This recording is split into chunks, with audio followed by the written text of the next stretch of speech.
Mapagpalang araw mga kabangka. Araw ng linggo ngayon na katapusang linggo ng buwan ng September. Papasok na naman ang Oktubre.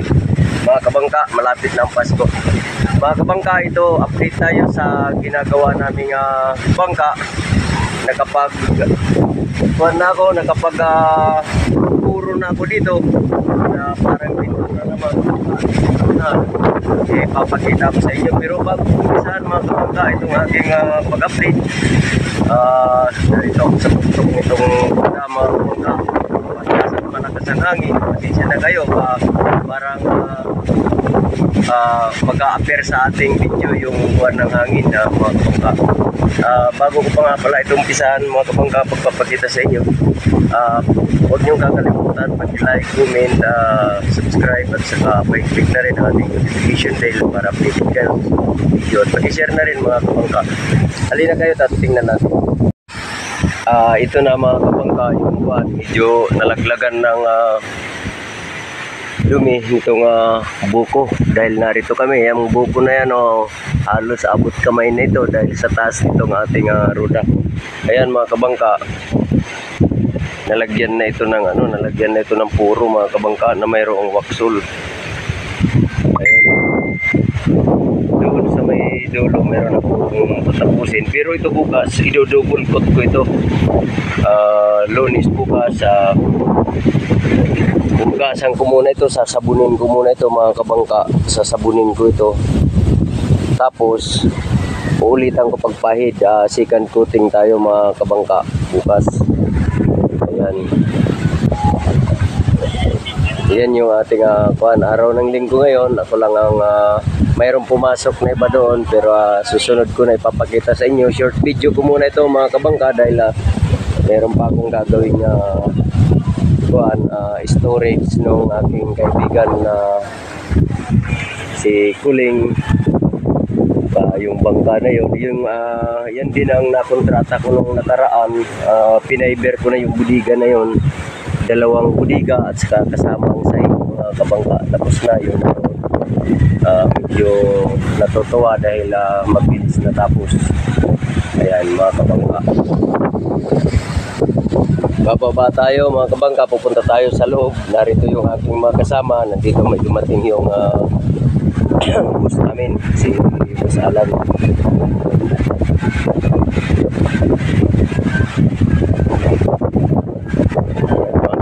Matintab na siya mga kabangka. Meron na itong puro.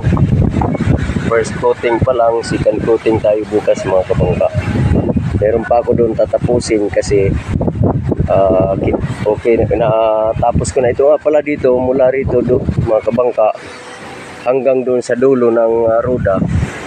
Nakaubos tayo ng isang lata, 16 liters mga kabangka. Puro sa second coating isang 16 liters uli, bali 32 liters ang mauubos natin dito sa kabuuan nito hanggang doon sa dulo sa unahang ruda mga kabangka. Ayan, malinis ang ating unahan.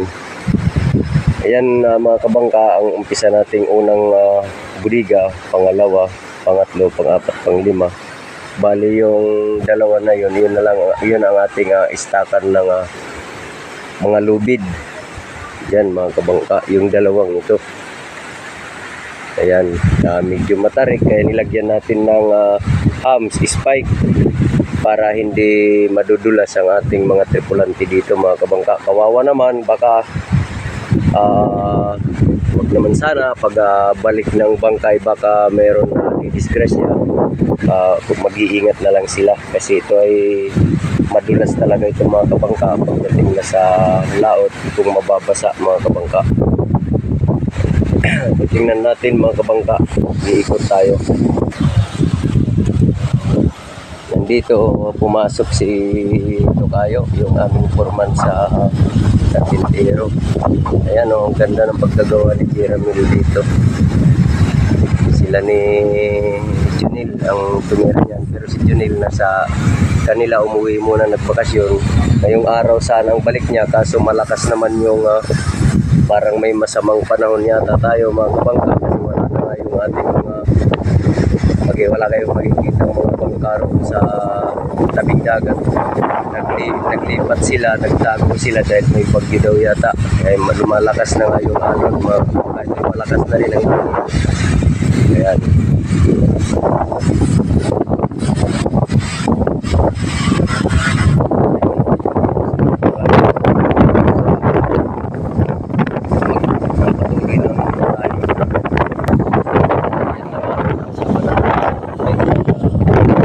Graduator siya ng parka. Ayan, yan ang pupuruan mga kabangka. Yan si Oliver nag-ano.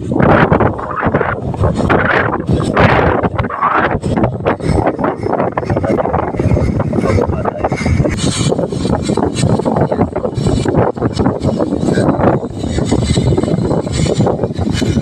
Kailangan siya sa bahay.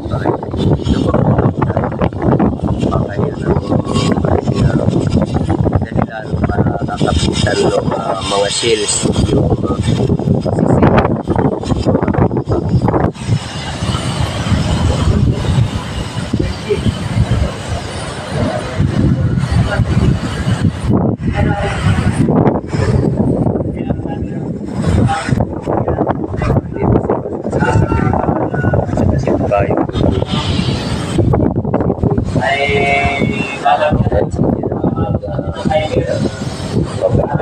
yung fiber na dito sa budiga.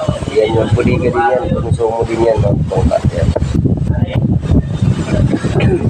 Hindi naman kuha na rin. Hindi na tayo maglagay ng tugtungan na kakat. Oo, hindi na. Nagplano doon sa gagawin sa montahe. Doon sa cross joint. Sa magandang gagawin. Yung umilising yung papainit hindi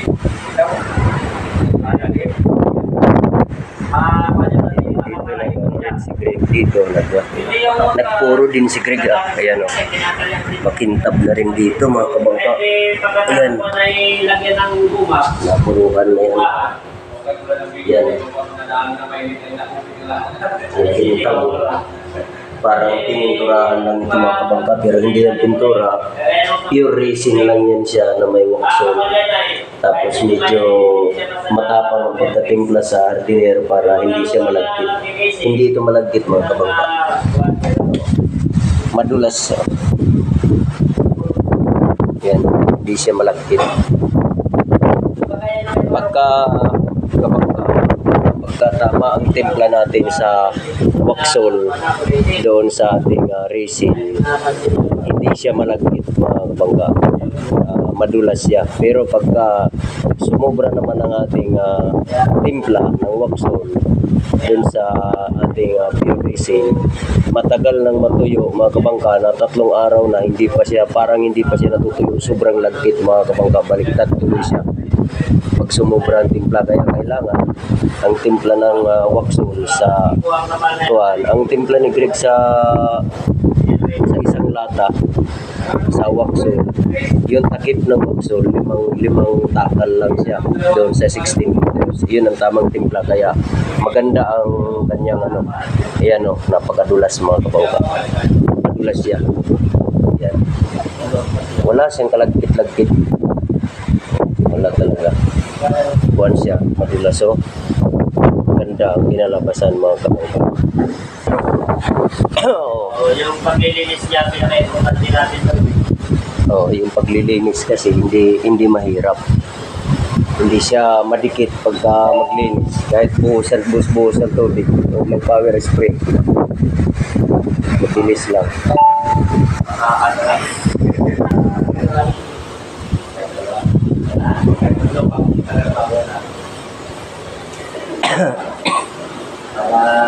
mawala na yung mga may kuwan may mga halata ba yung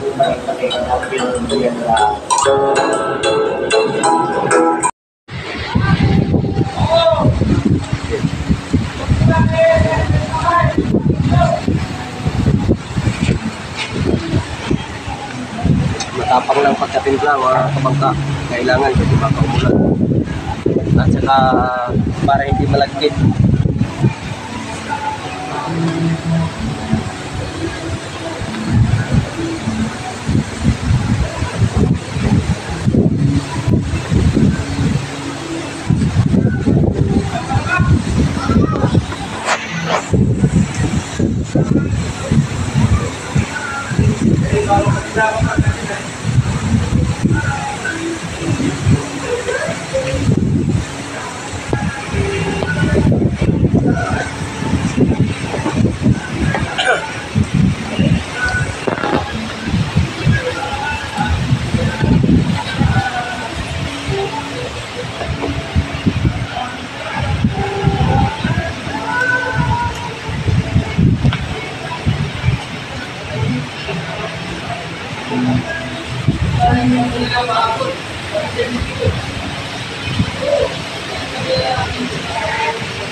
Ay, what?